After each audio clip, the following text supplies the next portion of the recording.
가스펠 프로젝트 6권 11과입니다. 11과 에스라가 율법을 가르치다. 신학적 주제를 같이 읽어볼까요? 시작. 성경적 공동체는 하나님의 말씀이 중심이 되어야 합니다.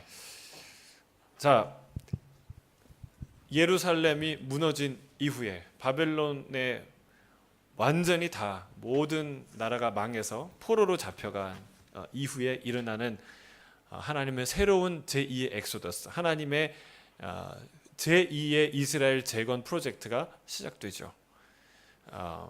포로가 1차, 2차, 3차를 나누어서 귀환합니다. 마지막 느헤미야를 필두로 해서 마지막에 3차 이스라엘 유대인들이 다시 귀환을 하고 나서 뭐가 회복이 됩니까? 무너진 성벽이, 불탄 성문이 다시 기적같이 52일 만에 모든 방해를, 위험을 뚫고 이제 완성되는 것을 우리가 지난주에 보았습니다. 오늘은 성벽만 완성이 되는 게 아니라 이제 본격적으로 그들의 하나님을 향한 예배와 하나님의 말씀이 회복되는 것을 우리가 오늘 마지막으로 보게 될 거예요. 이제 다음 편에는 말라기 우리가 볼 텐데, 그 전에 하나님이 제2의 엑소더스를 통해서 어떻게 이스라엘을 회복해 가시는가를 보게 됩니다. 근데 그 중심에 뭐가 있느냐? 하나님의 말씀이 있어요. 하나님의 말씀을 온 회중이 듣고 7일 동안 듣습니다. 새벽부터 정오까지 태양이 더 이상 뜨거워서 서 있을 수 없는 그 지경까지, 그 시간까지 매일 7일간 하나님의 말씀을 서서 하나님의 말씀을 들어요. 그리고 나서 마지막 날 어떤 일이 일어납니까? 온 회중이 웁니다. 다 울어요. 그래서 느헤미야가 그 사람들을 위로할 정도로 울지 마세요. 지금은 여호와의 성일입니다. 울지 마세요. 여호와로 인하여 기뻐하는 것이 여러분의 힘입니다. 가서 먹을 걸 먹고 음식을 나누고 축제를 즐기십시오. 격려하는 그런 장면을 보는데 정말 감동적인, 우리 느헤미야의 8장에 나오는 그런 아름다운 감동적인 장면인데, 이 영적인 부흥이 여러분 우리 공동체 가운데, 우리의 가정 가운데, 개인 가운데 임하기를 주의 이름으로 축복합니다. 놀라운 부흥이에요. 아무것도 없는 그런 상황에서 하나님께서 이 이스라엘을 회복시키는 장면인데, 이게 진짜 부흥이라는 거예요. 이 부흥의 열쇠가 되는 그 중심에 뭐가 있는가, 오늘 그것을 살펴볼 것입니다. 자, 117쪽에 존 스토트 목사님이 쓴 글을 인용한 글이 있습니다. 한번 읽어볼까요? 시작. 때때로 성경을 판단하려고 드는 거만한 태도를 회개하고 성경이 심판 아래 겸손히 앉아야 한다는 사실을 배울 필요가 있습니다. 고정관념을 가지고 성경을 읽으면 하나님은 우리에게 말씀하지 않으실 것이며 자기의 편견만 더욱 강화될 것입니다. 자, 성경을 대하는 태도가 중요하죠. 아무리 성경을 대해도 태도가 바르지 않으면 유익이 될 수 없다. 제일 중요한 건 태도 같아요. 능력보다는 태도를 찾으신다.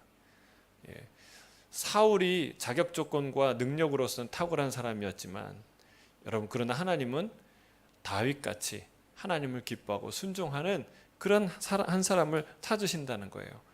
여러분, 하나님의 말씀을 대하는 태도가 무엇이어야 합니까? 그것은 겸손.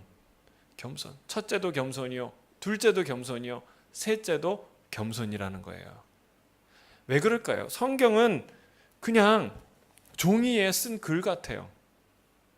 우리가 찢으면 찢어지고 버리면 버려지고 안 열면 안 열려지고, 여러분 그냥 아무것도 아닌 것 같아요. 그러나 여러분, 이 성경은요, 상상을 초월하는 살아있는 하나님의 말씀과 능력인 줄 믿습니다.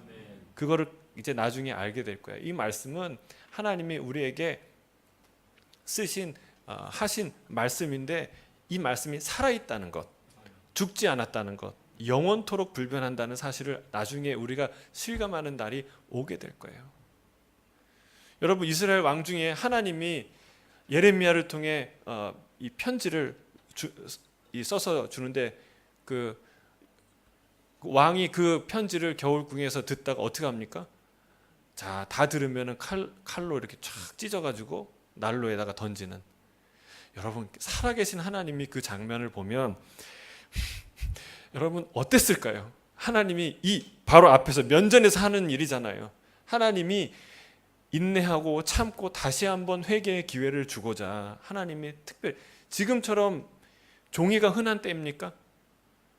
지금처럼 하나님의 목회자들이나 하나님의 사람들이 많은 때입니까?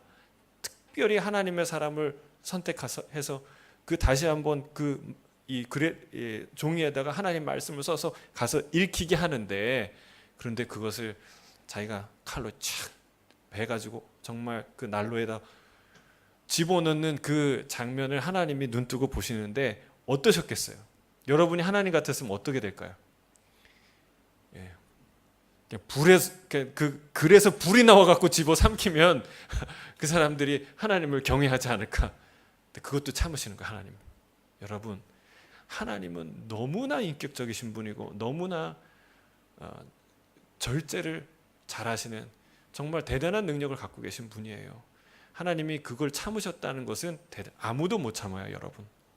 내가 하나님이었다면 그거는 그냥 꼭 그날 밤 손을 봐야 내가 잠을 잘 수 있는 그런 지경인 거예요. 우리가 이 하나님의 말씀을 그렇게 찢으면 찢어지고 버리면 버려지고 그런 말씀인 것 같은데, 이 말씀이 사실은 너무나 대단한 말씀이라는 것을 우리가 알게 될 거예요. 그래서 여러분, 우리가 하나님의 말씀을 어떻게 대해야 됩니까? 베레아 사람들처럼. 여러분, 베레아 사람들이 하나님 말씀 어떻게 대했나요? 데살로니가, 거기 성경에 사도행전 17장 11절에 보면 그들은 데살로니가 사람들과 달라서 우리가 데살로니가 사람들하고 비교가 되는데, 데살로니가 사람들은 좀 억셌던 사람이에요. 너무 비교되는 거예요. 더 신사적이어서, 요즘 이제 개정 개혁에서는 더 너그러워서 간절한 마음으로 말씀을 받고 이것이 그러한가 하여 날마다 성경을 상고하니라. 여러분, 데살로니가 사람들은요, 딱 3주, 그러니까 새 안식일 동안에 바울이 회당에 가서 가르친 거예요.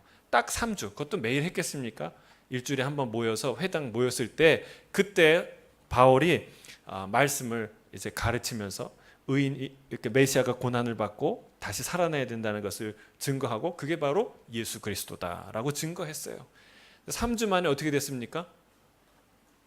여러분, 그 사람들이 감옥에 갇히고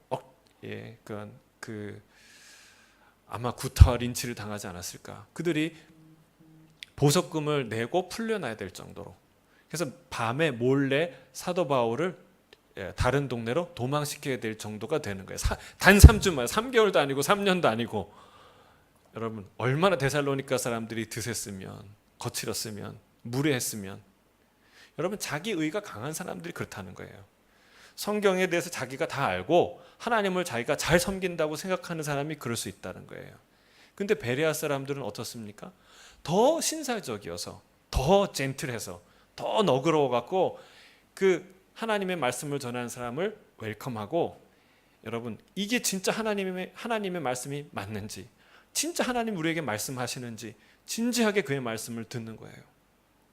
그 말씀을 간절한 마음으로 받았다. 그리고 이 말씀이 그러한가 하여 맞는지 안 맞는지 시험해 보는 것이죠. 생각해 보는 것이죠. 기도해 보는 것이죠. 묵상해 보는 것이죠. 여러분, 이런 과정이 반드시 있어야 돼요. 성경이 그런가 하여 어떻게 했다고요? 매일 성경을 상고했다. 여러분, 일주일에 한 번 상고하면 되겠습니까? 안 돼요. 매일 주의 말씀을 붙들고 생각하고 묵상하고, 여러분, 그런 과정을 거쳐야 된다는 사실이에요. 그게 진리를 찾는 자의 마땅한 태도예요. 그 태도를 우리가 오늘 또 볼 거예요. 여러분, 진리를 찾는 자들은요, 수고를 감내해야 되는 거예요. 값을 지불해야 되는 거예요. 그냥 귀찮으면 안 한다. 여러분, 그거는 하나님의 말씀의 가치를 모르는 자들이고 하나님의 말씀을 경외하지 않는 자들이죠. 하나님의 말씀을 경외하는 자들은요, 기꺼이 날마다 그 보물을 찾아가는, 날마다 주의 말씀을 상고하는 그런 수고와 그런 그 연구를, 그런 노력을 아끼지 않는 모습을 갖고 있다. 그게 한마디로 뭐라고 표현합니까? 겸손. 고정관념을 버려야 됩니다. 그래서 여러분, 성경에 대한 상상력을 많이 갖는 게 중요해요. 제가 어제 성탄 예배를 마치고 나서 오후에 우리 교회에 있는 정모 목사님 부부와 함께 저희 아이들과 함께 그 새로 나온 DC 시리즈의 그 아쿠아맨이라는 영화를 봤어요. 근데 저는 그런 그 좀 슈퍼히어로 영화들을 보는 걸 좋아해요. 왜 좋아하냐? 제가 좀 유치해서이기도 하지만 내 마음에 그러니까 상상력을, 그러니까 제가 그동안 생각하지 못했던 상상력을 자극해줘요. 그러니까 거기에 바닷속의 세계를 그 사람들이 이렇게 그려놨는데 정말 기가 막힌 세상에 존재하는 거예요. 그러니까 슈퍼히어로 영화를 보면요, 뭐를 느끼냐면 사람 그냥 일상을 살다 보면요, 그게 그거 갖고 다 이게 그냥 다 잘 안 느껴져요. 전능하신 하나님이라는 분이 어떤 분인지, 그러니까 대단한 능력을 갖고 있는 어떤 존재가 진짜 과연 어떤 존재인지 그려지지 않아요. 그런데 슈퍼히어로들을 보면요, 너무나 대단한 거예요. 그 능력이 막 갑자기 막 하늘을 솟았다가 뭐 잠수함을 그냥 저 배에서 막 그냥 들어 올리다가, 그런 대단한 사람들을 보면서 무슨 생각을 하는가? 전능하다는 것이 무엇인가? 능력을 갖고 있다는 것이 무엇인가? 여러분, 거기에 있는 어떤 슈퍼히어로도요, 세상을 창조하지 못해요. 하나님은 어떤 분이에요? 그런 모든 슈퍼히어로를 다 묶어도, 그 사람들을 다 연합해 갖고 대항해도 하나님 앞에 여러분 한순간에 잿더미로 만들어 버리실 수 있는 분이 하나님이세요. 아멘이십니까? 그러니까 그런 걸 보면요, 하나님의 능력이 얼마나 대단한지를 우리가 상상하는 거예요. 바닷속에 7개의 나라인가요? 몇 개 나라였죠? 나라들이 있는데, 여러분 또 스타워즈를 보면 그 우주에 있는 각 나라들이 있잖아요. 그럼 갤럭시 뭐 이렇게 은하를 대표하는 군대들이 나오잖아요. 상상을 해보세요. 그 모든 나라와 우주를 다스리고 창조하신 그 하나님. 그러니까 우리가요, 성도들은요, 하나님의 사람들은요, 상상력이 풍부해야 돼요. 그리고 하나님은 말씀을 통해서요, 이 진짜 말씀 속으로 들어가면 우리의 상상을 깨뜨려요. 우리의 제한들을 깨뜨려요. 이 잠금 장치를 풀어주세요. 여러분 생각해 보세요. 이 천지를 창조하셨다는 거, 하늘의 하늘들의 하늘도 감당하지 못한다는 얘기. 여러분, 하늘도 우리가 잘 묵상 못하는데 하늘의 하늘들이래요. 그리고 그 하늘이 있대요. 여러분 상상이 되십니까? 성경은요, 우리의 상상을 깨뜨려요. 상상을 깨뜨려야 조금 하나님의 그 그림자를, 하나님의 그 모습을, 윤곽을 조금 느낄 수 있는 게 우리 하나님이에요. 그러니까 여러분, 우리가 우리의 고정관념으로 성경을 읽으면 성경이 안 읽혀지는 거예요. 하나님, 그 위대하시고 장엄하신 하나님의 말씀이 안 들어오는 거예요. 그래서 여러분, 우리는 여러분 상상력을 이제 넓히시길 바랍니다. 그 상상력 안에서 주의 말씀을 우리가 들어야, 그래야 그 그림의 아주 작은 윤곽들을 우리가 잡아갈 수 있다는 거예요. 그러니까 이게 고정관념에 딱 사로잡혀갖고 내가 말씀 다 알지, 내가 10년을 성경을 읽었는데, 내가 20년, 30년을 성경을 읽었는데, 여러분 그런 고정관념이 생기는 건요, 그거는 하나님은 모르는 거예요. 말씀을 안 읽은 거예요. 말씀을 모르는 거예요. 여러분이 하나님 말씀은 살아있는 말씀이어서 그 말씀은 항상 나를 교훈하고, 항상 나를 인도하고, 항상 나를 깨뜨리시고, 항상 나를 새롭게 하는 그런 살아있는 말씀인 줄로 믿습니다. 그래서 그런 편견을 버려야 우리가 하나님 말씀을 제대로 들을 수 있다. 편견을 갖고 들으면 어떻게 된다? 오히려 뭐라고 얘기합니까?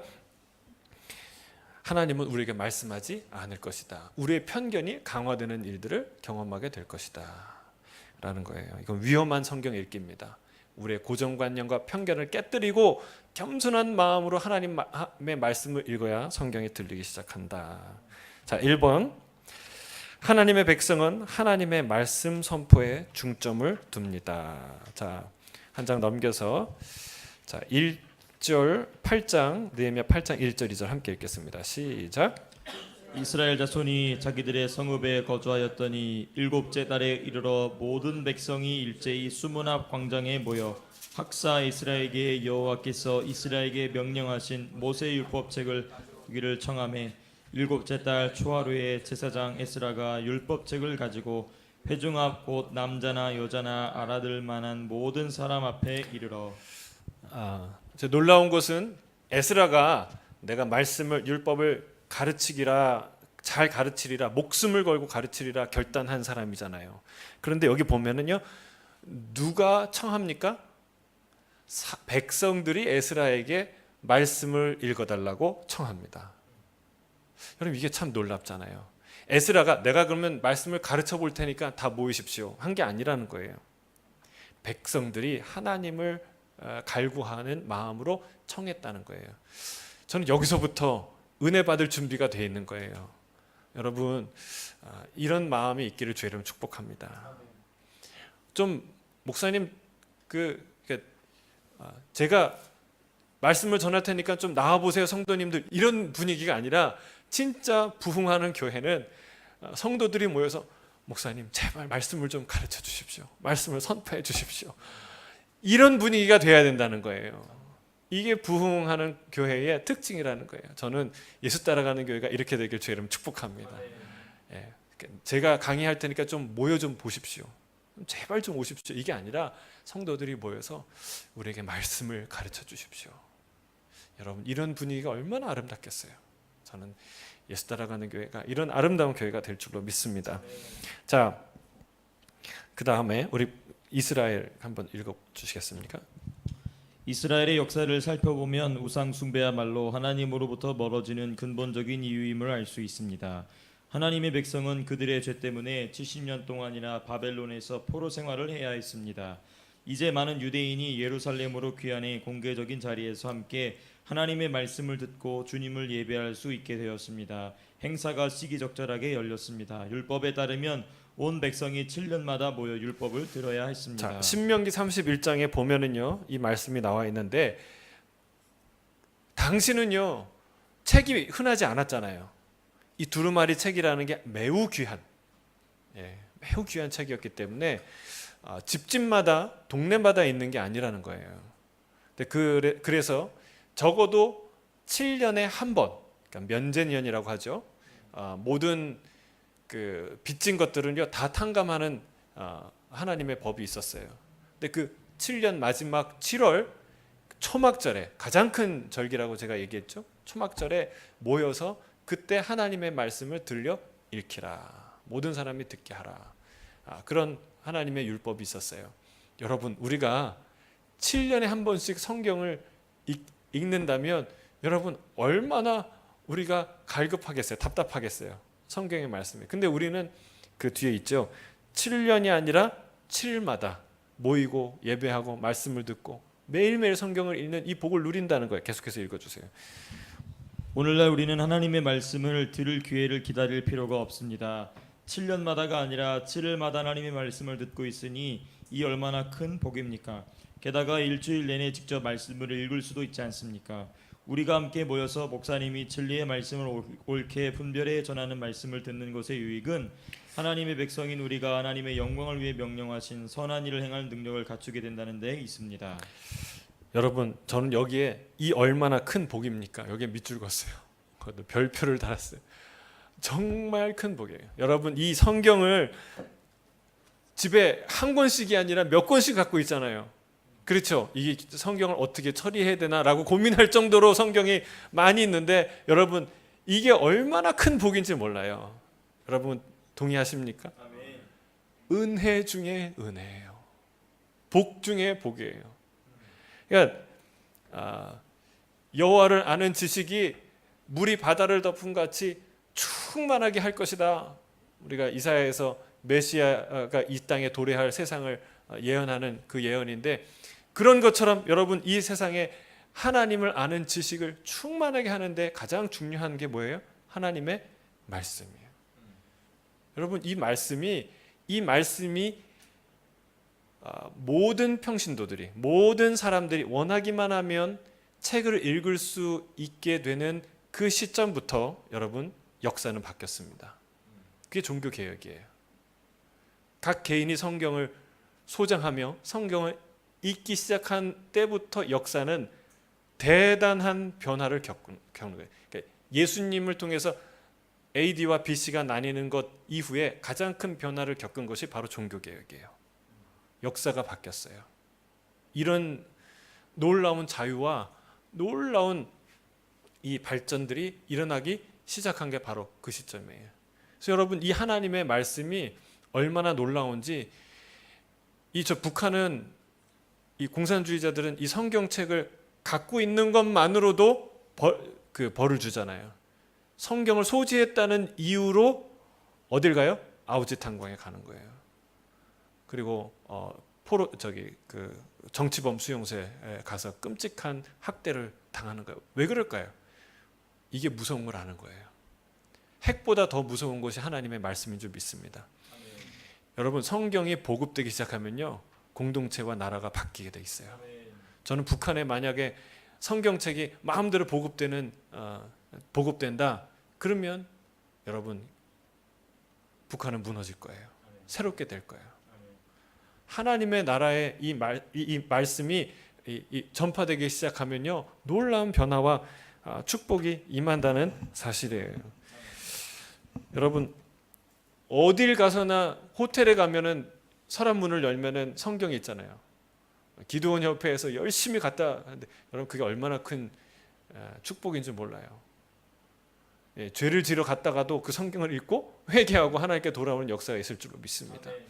여러분 하나님의 말씀을 보급하는 것을요, 우리가 목숨을 걸어야 돼요. 목숨을 걸어야 돼요. 그래서 여러분 이 성경은요, 어떤 과학기술로도, 첨단 과학기술로도 밝혀낼 수 없는 놀라운 지식, 어떤 철학적 탐구로도 관찰로도 알아낼 수 없는 놀라운 지식, 곧 영원한 생명에 관한 지식, 영원한 나라에 관한 지식, 창조주 하나님에 관한 지식이 담겨 있다는 사실이에요. 여러분 이거는 진짜 하나님의 큰 축복, 이거는 연구해서 우리가 얻을 수가 없는 거예요. 우리 욥기를 한번 보세요. 욥기에 그 사람들이, 그 욥의 친구들이 막 그 설전을 벌이지 않습니까? 하나님에 대해서 많은 얘기를 하는데 여러분 그렇게 토론하고 얘기한다고 하나님의 지식이 얻어지는 겁니까? 나중에 하나님이 나타나시죠. 직접 말씀하시죠. 바람 가운데 하나님이 말씀하시고 만나주시죠. 여러분 성경이 하나님을 보여주시지 않는다면 정말 그 팔만대장경 있잖아요. 팔만대장. 그 다른 종교들은 양으로 승부해요. 양으로. 여러분 8천만 장을 쓴다 해도 거기에 진리가 있을까요? 없을까요? 그냥 얘기일 뿐이에요. 주장일 뿐이고 그냥 깨달음일 뿐이고 여러분 진리가 있다는 보장이 없는 거예요. 그러나 여러분 우리의 성경은, 이 66권으로 주어진 이 성경은요, 이 안에 구원이 있어요. 생명이 있어요. 영혼의 비밀이 있어요. 그래서 놀라운 거예요. 그럼 이게 얼마나 놀라운 비밀인가, 얼마나 놀라운 축복인가. 여러분 이것을 우리가 깨달아야 합니다. 하나님이 우리에게 이 성경을 주셨다는 것만으로도 우리가 매일 자다가 일어나서 찬양해야 돼요. 감사해야 돼요. 기뻐해야 돼요. 여러분 얼마나 여기 보면은 우리가 함께 모여서 목사님이 진리의 말씀을 옳게 분별해 전하는 말씀을 듣는 유익은 하나님의 백성인 우리가 하나님의 영광을 위해 명령하신 선한 일을 행할 능력을 갖추게 된다는 데 있습니다. 디모데후서 3장 16절 17절이죠. 그렇죠? 모든 성경은 하나님의 감동으로 된 것으로 교훈과 책망과 바르게 함과 의로 교육하기에 유익하니 이는 하나님의 사람으로 온전하게 하며 모든 선한 일을 행할 능력을 갖추게 하려 함이라. 할렐루야. 하나님의 말씀이 어떻게 된다고요? 하나님의 사람으로 온전하게 한대요. Perfect. 여러분, 하나님의 말씀으로 날마다 점점 온전하게 될 줄로 믿습니다. 그리고 또 어떤 걸 준다고요? 능력을 주신대요. 선한 일을 행할 능력이 내게 없는데 하나님의 말씀이 주신대요. 여러분, 이거 굉장히 중요해요. 하나님의 말씀을 붙들 때 내 안에 능력이 나타나는 거예요. 능력이 준비되는 거예요. 여러분, 이 말 믿습니까? 여러분, 말씀을 안 가졌으니까 능력이 없는 거예요. 근데 저는요, 그 다음 구절이 너무도 중요해요. 그 17절 다음에 어떤 구절이 있는지 아세요?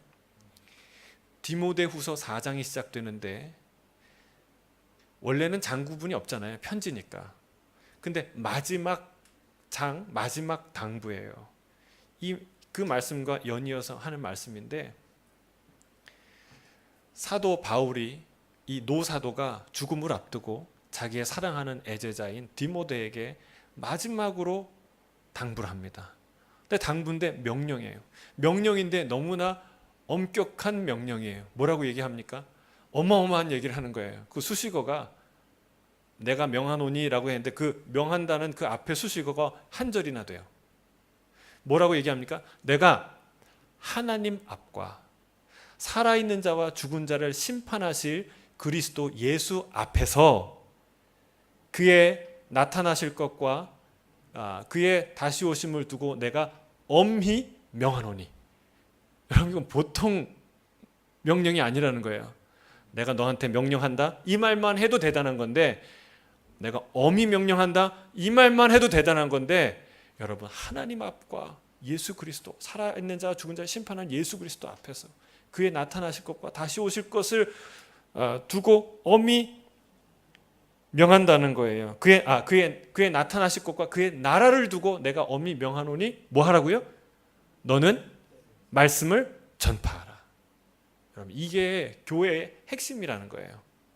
이게 사도행전에 나타난 초대교회, 처음 교회, 그리고 교회를 교회 되게 하는 아주 중요한 사명이자 본질이라는 거예요. 여러분, 교회에서 다른 거 다 하는데 이거 안 한다? 그건 교회가 아니에요. 유사교회예요. 교회 이걸 안 하면 교회의 능력이 나타나지 않아요. 그건 교회의 역할을 할 수 있는 게 하지 않는 것이죠. 그만큼 중요한 게 뭐예요? 하나님의 말씀이다. 여러분, 여기에 하나님의 말씀으로 부흥의 완성이 된다는 이 장면, 느헤미야 8장은요 굉장히 중요한 의미를 갖고 있습니다. 하나님의 말씀을 온 백성이 듣고 청하여 듣고 하루 종일 듣고 그 말씀을 깨닫고 그래서 눈물을 흘리고 하나님 앞에 헌신하고 회개하며 돌아오는 이 영적 부흥의 이 장면이라는 것은 너무나 중요해요. 모든 것이 어디에서 시작돼요? 하나님의 말씀에서 시작돼요. 여러분, 우리의 말씀이 선포되고 말씀을 암송하고 말씀을 연구하고 말씀을 묵상하고 말씀을 붙들 때에 우리 가운데 진정한 변화와 진정한 부흥이 임하게 될 줄로 믿습니다. 그래서 여러분, 이 말씀에 대한 사랑, 그리고 애정, 자랑, 자부심 이런 게 있어야 돼요. 그래야 그 말씀을 가까이 하게 돼요. 그 말씀을 먹고 또 먹고 하게 돼요. 여러분, 이 말씀이 얼마나 대단한 것이냐, 이 복음이 얼마나 대단한 것이냐. 로마서 1장 16절에 사도 바울이 이렇게 고백하지 않습니까? 내가 이 복음을 부끄러워하지 아니하노니. 여러분, 부끄러워하지 않는다는 얘기는 뭘까요? 자랑한다는 뜻이에요. 여러분, 부끄러워할 만한 상황이었어요. 왜? 그 당시에 예수님을 따르고 하나님 예수 그리스도의 도를 따르는 사람은 소수였어요. 많은 박해를 받았어요. 비난과 조롱을 받았어요. 수많은 유대인들로부터, 수많은 이방인들로부터 조롱을 받았던 시대예요. 그런데 그때 이렇게 얘기하는, 내가 이 복음을 부끄러워하지 아니하노니. 무슨 얘기예요? 자랑한다. 자랑스럽다. 그 무엇보다도 자랑스럽다. 왜요? 이 복음은 모든 믿는 자에게 구원을 주시는 하나님의 능력이 됨이라. 먼저는 유대인에게요, 또한 헬라인에게로다. 세계 모든 사람들에게 구원을 베푸는 하나님의 능력이 이 말씀 안에 있다는 사실이에요. 할렐루야. 이 하나님의 말씀은 우리의 구원의 능력이 되시는 줄로 믿습니다. 우리 말씀을 우리가 사랑하고 자랑할 때 우리가 이 말씀을 먹게 되고 이 말씀을 상고하게 되고 이 말씀 안에 있는 하나님을 만나게 된다는 사실이에요. 그래서 여러분, 우리의 신앙의 중심에 이 말씀이 있고, 그리고 우리의 예배의 중심에 이 말씀이 있다는 사실을 우리가 기억해야 됩니다. 우리가 제사 과정을 얘기하면서 제가 얘기했죠. 여러분, 솔로몬 성전 얘기하면서 제가 한번 얘기했던 것 같은데, 여러분, 왜 하나님의 말씀이 중요합니까? 성전은 하나님을 만나는 곳인데, 인간이 하나님을 어떻게 만나느냐를 상징적인 그 내용과 그 과정을 하나님이 설명해 주시는데, 그 성소의 가장 중심에, 가장 끝에 뭐가 있어요? 지성소 안에 언약궤가 있다는 거예요. 이 언약궤, 말씀을 담은, 하나님의 약속을 담은, 하나님의 말씀을 담은 이 언약궤가 여러분 예배의 아주 중심에 있다는, 거기에 하나님이 임하시고, 그 우리가 말하는 이스라엘 하나님, 우리가 말하는 다윗과 아브라함의 하나님, 그 하나님이 임하신다는 거예요. 다른 신들은요, 그냥 능력이 있으면 신이 돼요. 그러나 우리 하나님은 그렇지 않습니다. 하나님은요, 약속의 하나님이에요. 말씀의 하나님이에요. 그래서 그 우리에게 주신 이 약속의 하나님, 그 말씀의 하나님을 상징하는 궤가 바로 언약궤라는 거예요. 그러니까 우리가 하나님 말씀 안으로 들어갈 때 하나님이 우리에게 말씀하시고, 말씀하셨던 그 하나님이 우리를 만나 주시는 거예요. 그래서 우리 예배의 중심에 하나님의 말씀이 있는 거예요. 신전과 성전을 구분하는 아주 중요한 게 바로 이 언약궤라는 사실, 꼭 기억해야 돼요. 그래서 우리가 그냥 나와서 우리의 만족을 구하고 어떤 신적인 어떤 어떤 존재와 우리가 이렇게 뭐라 그러죠? 이렇게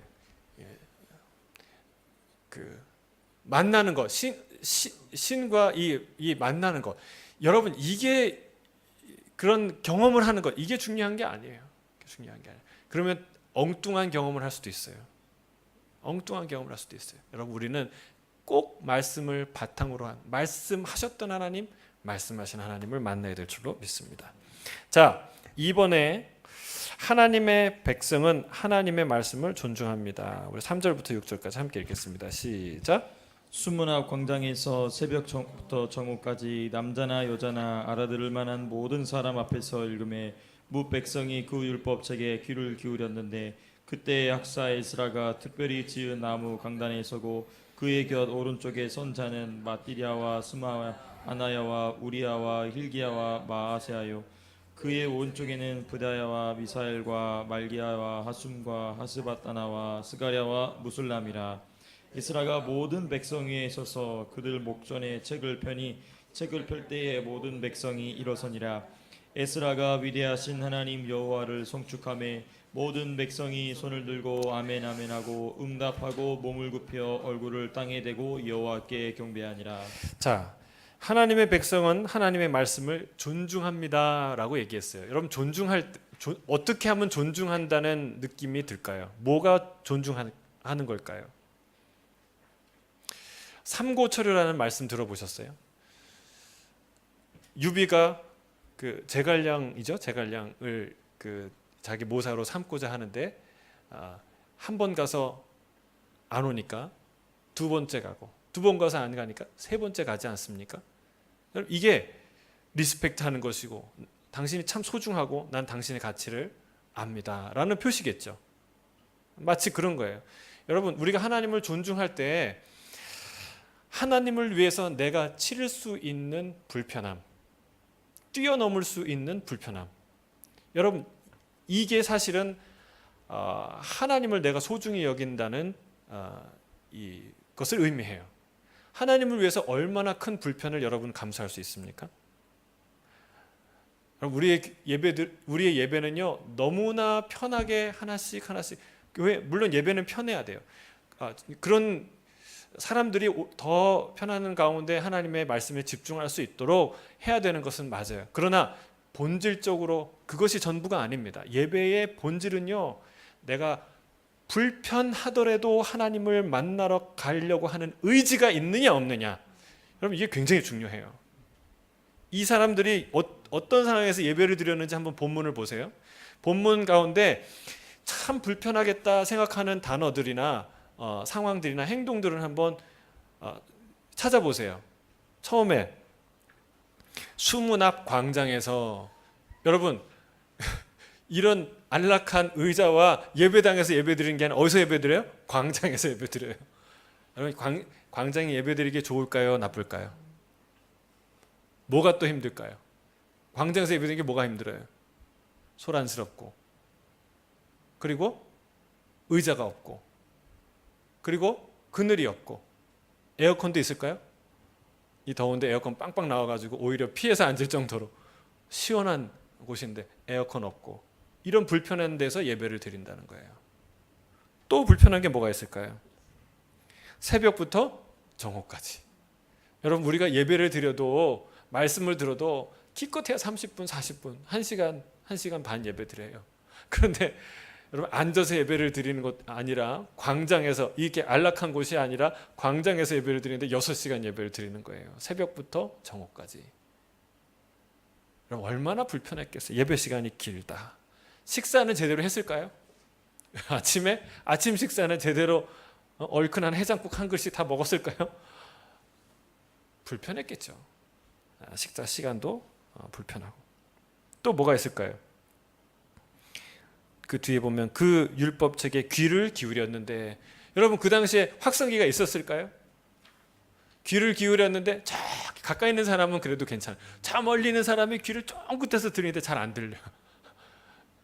불편하지 않았을까요? 또 중간중간에 이 레위 사람들이, 또 제사장들이 서 있어요.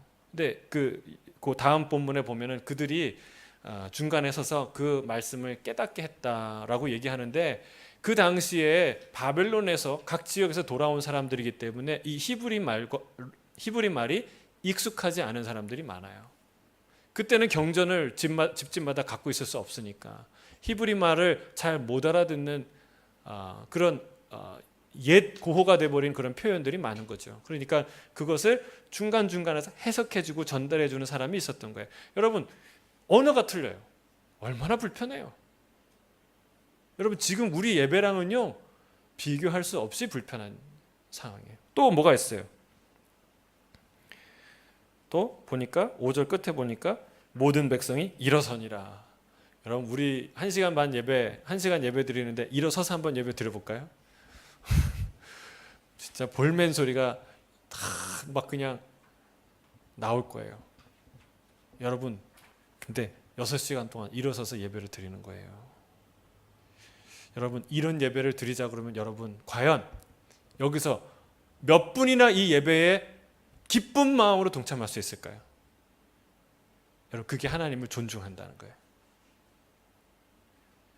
억지로 이를 꽉 물고 6시간 동안 참으면서 그냥 뭐 하나님 말씀이라는데 그리고 열심히 드리긴 하겠죠. 그런데 진짜 이들이 기쁨으로 하나님의 말씀을 그렇게 듣고자, 즐거움으로 듣고자 하는 사람이 과연 몇 명이나 있을까요? 몇 명이나? 우리 이번에 수련회 가서 한번 6시간 예배 드려볼까요? 6시간 한번 기도해볼까요? 밤을 새워서. 여러분 그렇게 할 만한 마음이 있느냐? 그게 존중한다는 거예요. 제가 늘 드리지만 내 마당 앞에 앞마당에 보물이 있다고 믿는 사람만 그 땅을 파게 돼 있어요. 보물이 있다는 소문으로만 그냥 남이 얘기해줘서만 결코 안 팝니다. 내일 파지. 언젠간 좀 파지. 좋은 장비 사갖고 파지. 지금 하면 힘들어. 갖은 핑계를 대고 안 해요. 그런데 진짜 거기에 보물이 있다고 확신하는 사람은요 그날부터 파기 시작합니다. 사비만 가지면 손으로라도 팝니다. 여러분 끝까지 팝니다. 10m 팠는데 없다 포기하지 않습니다. 100m 파고 들어갑니다. 자기 일평생 팠는데 안 팠다 유서를 씁니다. 여기에 보물이 있으니까 아들아 꼭 여기를 팔아. 여러분 진짜 보물이 있다고 믿는 사람은 땅을 파게 돼 있어요. 여러분 이 성경에 가치가 있다고 믿는 사람은 그 성경을 붙들게 돼 있어요.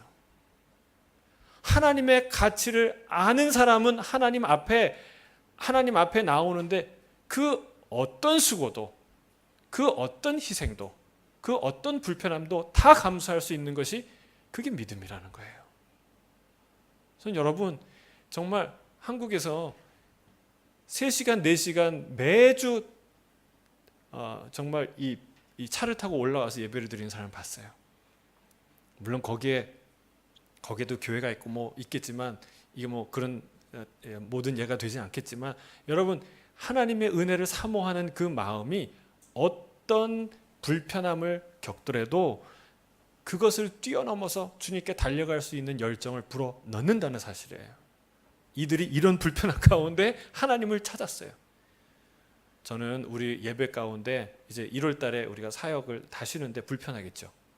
근데 여러분 이런 말이 쑥 들어가길 주의 이름 축복합니다. 다시 한번 겸손하게 하나님을 만나는 거예요. 그래서 우리 예배의 목적은 우리 예배가 추구하는 방향은 편안함이 아니라는 거예요. 나를 만족시키는 순서와 그 예식이 아니라는 거예요.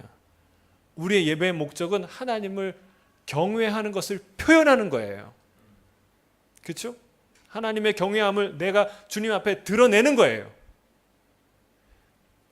그냥 좋은 찬양 내가 듣기 위해서 오는 게 아니라 내 입술을 벌려서 하나님께 찬양하고 내가 그 하나님의 말씀을 듣기 위해 하나님을 경외한다는 의지로 내가 자리에서 일어서고 하나님을 손뼉으로 치면서 박수하고 그 하나님 앞에 부르짖고 여러분 그런 모습이 여기 나오는 거예요. 하나님의 말씀을 듣는 것, 하나님의 아름다우심을 내가 발견하고 바라보는 것, 이게 우리의 예배의 목표가 될 줄로 믿습니다. 거기에 보면은요 백성들이 어떤 반응을 했는지 3가지가 나와요. 120쪽 맨 밑에 백성들의 반응은 놀랍습니다. 3가지 읽어볼까요? 첫째, 에스라가 성경을 펼치자 모든 백성이 일어섰습니다. 에스라가 기도한 후 하나님을 송축하라고 선언하자 백성들은 손을 들고 아멘 아멘 하고 화답했습니다. 둘째, 백성들은 하나님의 말씀을 읽음으로써 그들에게 하나님의 복이 임하기를 기대했습니다. 그래서 주님께 경배하는 동안 몸을 굽혀 얼굴을 땅에 대는 겸손한 행동을 취했습니다. 하나님의 백성이 한 목소리로 하나님을 송축하고 예배하는 아름다운 모습이었습니다. 셋째, 그들이 함께 모여 하나님의 말씀을 듣고 있다는 사실에 주목하십시오. 진정한 부흥은 공동체 안에서 경험되는 법입니다. 자, 첫 번째는 말씀을 폈을 때 다 일어나는 거예요. 지금도 이런 전통을 따라서 성경 낭독할 때 다 일어나서 예배 그 말씀을 듣는 그런 교회와 순서도 있죠. 참 좋다고 생각해요. 여러분 교회에서 앉았다 일어났다 뭐 불편하게 경박스럽게 그러냐? 경박한 게 아니라 원래 예배가 그렇다는 거예요. 하나님을 경외하는 표시예요. 또 여기에 아멘 아멘 하고 화답했다라고 얘기합니다. 여러분 예배 중에 그냥 뭐 큰 소리로 그렇게 아멘 아멘 하나? 그 아멘 한번 해주면 대단한 걸 해준 것처럼 이렇게 막 아끼잖아요. 그럼 안 된다는 거예요. 여러분 하나님의 말씀이 옳습니다. 그렇게 될 줄로 믿습니다. 이런 강한 동의를 표시하는 거예요. 그게 예배의 모습이라는 거예요. 그게 예배 안에 들어와서 하는 거예요. 그게 예배예요. 그냥 선포되는 말씀을 듣고 그냥 아 그렇지 하고 지나가는 게 아니라 맞습니다. 옳습니다. 그 흑인들 예배가 그렇잖아요. 막 갑자기 막 예배 드리다가 막 흥분해서 일어나서 You are right. 오 맞습니다. 아멘 막 이렇게 소리 지르고 그런데잖아요. 여러분 그게 예배라는 거예요. 그게 맞다는 거예요. 그 말씀이 진짜 진리입니다. 옳습니다. 그렇게 될 거를 믿습니다. 여러분 그랬던 그게 예배라는 거예요. 경박한 예배가 아니라 진실한 예배, 간절한 예배라는 사실이에요. 두 번째 뭐예요? 백성은 그 하나님의 말씀을 읽음으로써 그들에게 하나님의 복이 임하기를 기대했어요. 실제로 기대하는 마음으로 주의 말씀을 듣고 그리고 어떻게 예배했습니까? 땅에 엎드려서 얼굴을 땅에 대고 여러분 우리가 예배할 때 한번 땅에 얼굴을 대볼까요? 이게 예배라는 거예요. 땅에 엎드려서 예배를 드리는 거. 무릎 꿇고 하나님을 경외하고 한 목소리로 하나님을 송축하고 그리고 세 번째로 그들이 함께 모여서 개인적으로 예배를 드리는 것도 소중하지만 여러분 이 부흥의 장면, 이 놀라운 부흥의 장면 신약 시대의 마가의 다락방과도 똑같은 이제 원리지만 공동체 가운데 하나님이 성령을 부흥의 경험을 주신다는 거예요. 저는 이번에 수련회 때 여러분 우리가 함께 기도하고 말씀을 들을 때 하나님의 놀라운 은혜와 은사와 부흥이 부어질 줄로 믿습니다. 함께 우리가 기도할 때 여러분 놀라운 성령의 역사가, 부흥의 역사가 일어난다는 사실이에요. 그래서 집회가 중요해요. 뭐 집회가 중요하나? 내가 뭐 성경 읽으면 되지, 기도하면 되지. 여러분 그 말도 맞지만 반밖에 모르는 거예요. 하나님이, 하나님의 사람들이 모였을 때 그들에게 은혜 주시기를 좋아하세요. 그게 공동체의 비밀이에요. 이게 파도가 있어요. 이 공동체는요, 영적 파도를 잘 타야 돼요. 파도가 이렇게 탈 때 거기를 딱 타야 돼요. 올해 안에는 뭐예요? 말씀을 전파하라. 이 말씀을 전파하라는 이 파도에 타는 거예요. 내년도에는 무슨 말씀이 선포될까요? 여호와를 기뻐하라. 이런 그런 파도에 타는 거예요. 여러분 놀라운 부흥이 임할 줄로 믿습니다. 세 번째, 하나님의 백성은 회개와 책무로 반응합니다. 자, 7절에서 12절 같이 읽겠습니다. 시작.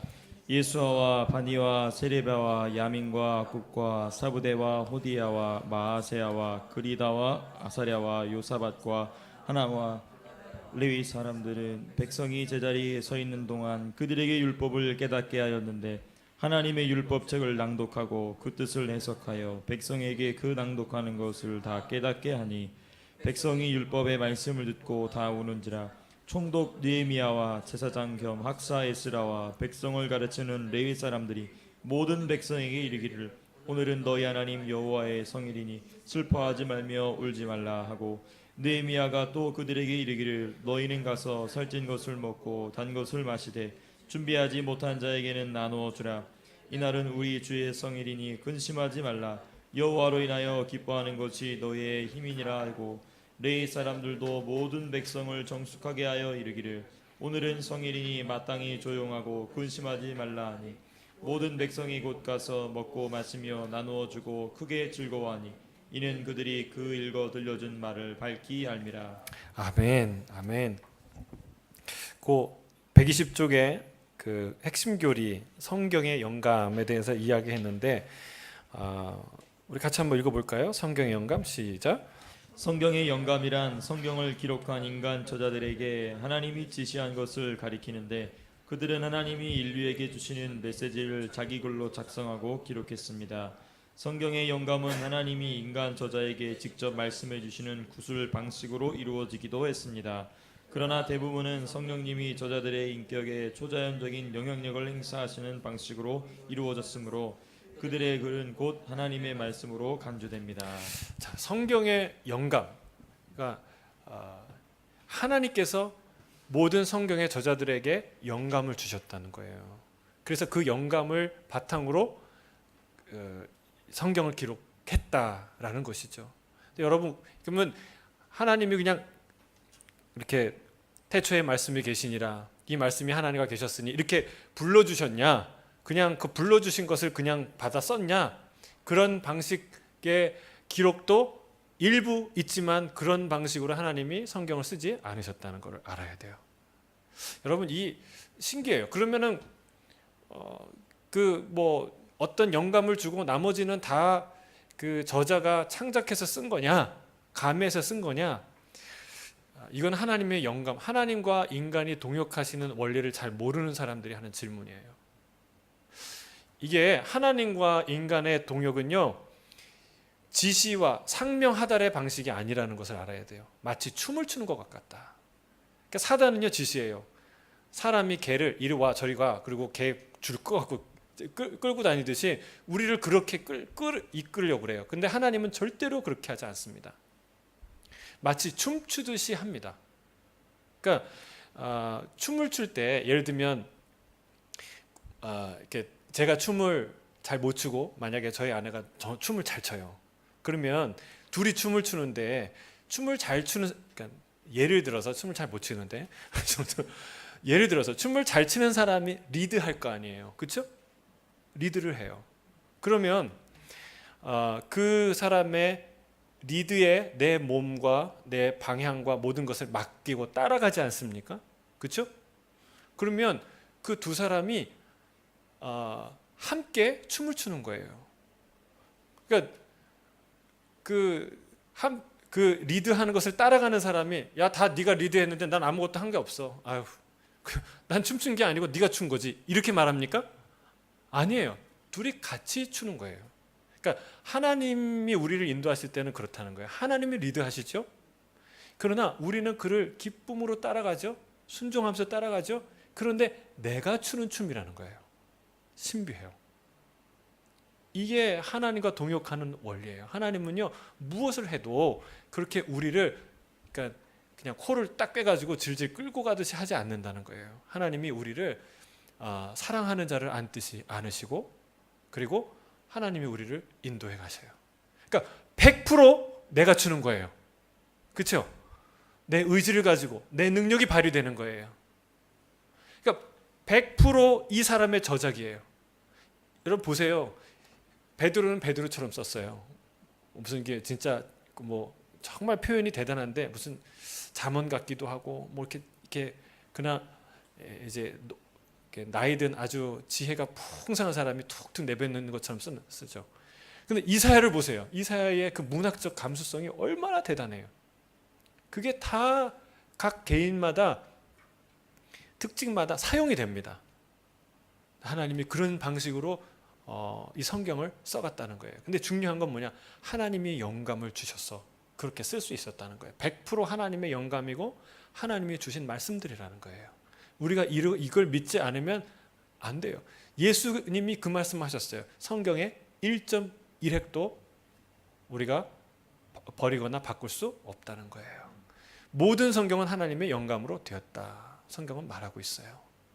그래서 우리가 이 성경을 대하는 태도가 그렇게 되어야 될 줄로 믿습니다. 세 번째, 우리가 이 본문을 읽었는데 여기 보면은 백성들이 그 말씀을 듣고 어떻게 됩니까? 다 웁니다. 눈물을 흘려요. 저는 이 눈물을 경험하는 저와 여러분 되길 주의 이름으로 축복합니다. 이 눈물이 무슨 눈물이었을까요? 회개의 눈물이었겠죠. 참회의 눈물이었겠죠.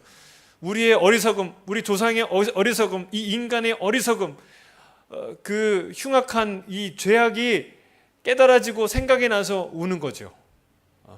두 번째 울음은 무슨 울음이었겠어요? 감사의 눈물이었겠죠. 그런 우리를 용납하시고 사랑하시고 또 기회를 주시는 하나님의 그 인내와 용서와 사랑과 끝없는 그 인자하심에 대한 감사의 눈물이었겠죠. 세 번째는요, 기쁨의 눈물이었을 거예요. 이런 예배를 허락하시고 진리의 말씀을 듣게 해주시는 이 하나님의 놀라운 은혜에 대한 기쁨의 눈물이었을 거예요. 저는 이 눈물이 저와 여러분의 눈물이 되길 원하고 이번 수련회에 임하는 눈물이 되길 주의 이름 축복합니다. 그들에게 느헤미야가 뭐라고 얘기합니까? 울면서 이렇게 주저앉아서 막 통곡하는 그 사람들에게 뭐라고 얘기해요? 이렇게 얘기하죠. 슬퍼하지 말고 울지 말라. 오늘은 주의 성일이니 가서 살찐 것을 먹고 없는 사람에게 나눠주고 축제와 기쁨을 누려라 하면서 아주 중요한 말을 합니다. 뭐라고 얘기합니까? 여호와로 인하여 기뻐하는 것이 너희의 힘이니라. 할렐루야. 여러분 이 말씀을 붙드시길 주의 이름으로 축복합니다. 하나님으로 인해 기뻐하는 것이 우리의 능력인 줄로 믿습니다. 여러분 성도의 힘이에요. 율법을 잘 지켜서 내가 도덕적으로 양심적으로 좀 떳떳한 인간이 되는 게 우리의 기쁨이 아니에요. 그것도 기쁨이지만 그게 우리의 진짜 기쁨이 아니라 하나님 자체를 기뻐하는 것, 여러분 이게 우리의 기쁨인 줄로 믿습니다. 여러분 이번에 우리가 가서 이 여호와를 기뻐하라는 주제로 말씀을 선포할 텐데 너무나 중요한 주제예요. 내가 이제 부부 관계에서 기쁠 때가 언제냐면 상대방이 나를 얼마나 깊이 사랑하느냐, 나를 얼마나 아끼느냐를 알 때 행복하죠. 근데 사실은요, 한 가지가 더 필요해요. 오히려 그보다 더 중요한 게 있어요. 내가 이 남자가 멋있어 보일 때, 이 남자가 너무 사랑스러울 때, 이 아내가 너무 아름다워 보일 때, 너무 귀하게 여기는 마음이 가져질 때 여러분 그 사랑은 깊어지는 거예요. 뭘 안 해줘도 기뻐요. 그게 사랑의 중심이에요. 여러분 이 두 가지가 우리가 하나님이 우리를 얼마나 사랑하는지에 대한 이야기는 많이 들었지만 반대로 우리는 하나님을 얼마나 기뻐하느냐는 거예요. 하나님 존재 자체가 나에게 기뻐질 때는요, 우리의 사랑, 하나님과 우리의 사랑의 관계의 깊이는요 달라져요. 여러분, 이게 중요해요. 하나님의 위대하심, 하나님의 아름다우심, 그리고 하나님의 놀라운 지혜, 상상을 초월하는 주님의 사랑, 이런 것들을 우리가 주목하기 시작하고 깨달아지기 시작하고 알아가기 시작하면요, 교회 나오지 말라고 그래도 나오고, 하나님 말씀 읽지 말라고 그래도 읽고, 헌신하지 말라고 그래도 헌신해요. 그 얘기예요. 그 얘기예요. 여호와로 인하여 기뻐하는 것이 너희의 힘이니라. 여러분, 하나님을 기뻐하지 않으니까 힘 빠지는 거예요. 사역하다가 힘 빠지고, 그냥 교회 나오다가 힘 빠지고, 조금 뭔가 하다가 힘 빠지고. 왜? 하나님이 안 기쁜데 뭐가 기쁘겠어요? 우리의 힘이 어디서 나오겠어요? 하나님이 안 기쁜데, 여러분, 교회 나올수록 피곤하고 힘들죠. 하나님이 안 기쁜데 헌신할수록 힘들죠.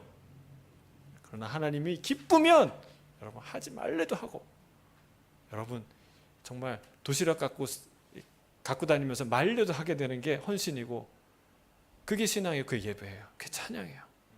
저는 이런 비밀이 여러분, 저와 여러분 가운데 임하기를 주님 축복합니다. 기억하세요. 여호와로 인하여 기뻐하는 것이 너희의 힘이니라. 힘이니라. 기도하겠습니다.